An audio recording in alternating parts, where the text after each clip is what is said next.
Okay, so when the students would first come into the class, their anticipation set would be this sheet here, and it says, what do we know about personification?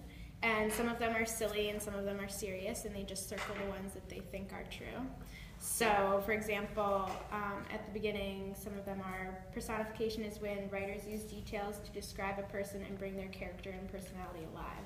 That's a tricky one because it's not true, but it sounds like it could be. And then personification is when human characteristics are applied to objects or animals. That one is true.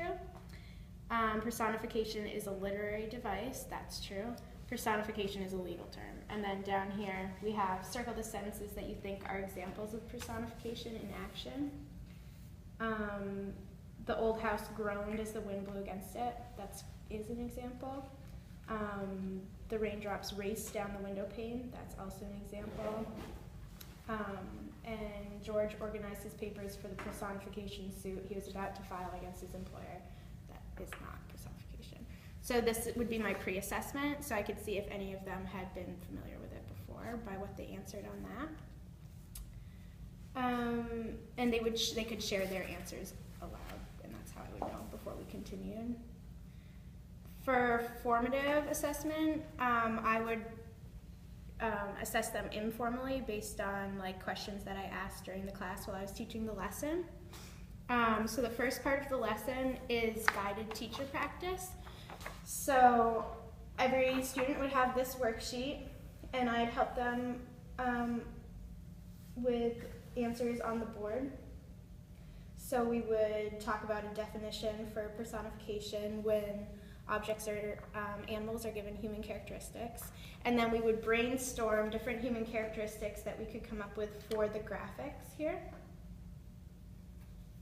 So some things could be, for graphic 1, which is like, if you can see it, it's like a bird and a sun. You could say smiling, singing, friendly, and you do that for all 3 of them. And then together you would come up with a sentence for each graphic using personification. After that, the class would break into small groups of like 3, and this would be student-guided practice, so they could work together to come up with answers for this worksheet. And the directions say, underline the objects being personified and circle what they're doing that makes it an example of personification. So that's pretty straightforward. And they would go through those together, and then we would share them together as a class. And then this final worksheet would be my summative assessment. And basically what it asks them to do is take the examples provided and think of a human characteristic you could give each one and write a sentence. So then they have to use what they've just learned. And this is how they would hand this in at the end of class, and this is what I would use to see if they had gotten all the information.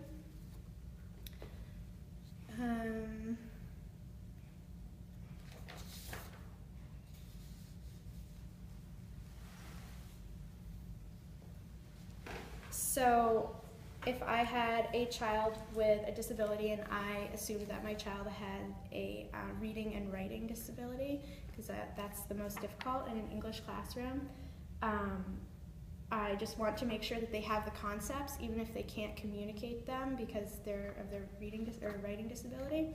So what I would do is have either an ed tech or myself sit and read the phrase to them, and then have them verbally tell me, and I could write it down for them. And I think I forgot to say at the beginning, but this is a English language arts lesson designed for middle school. And that's it. Sweet.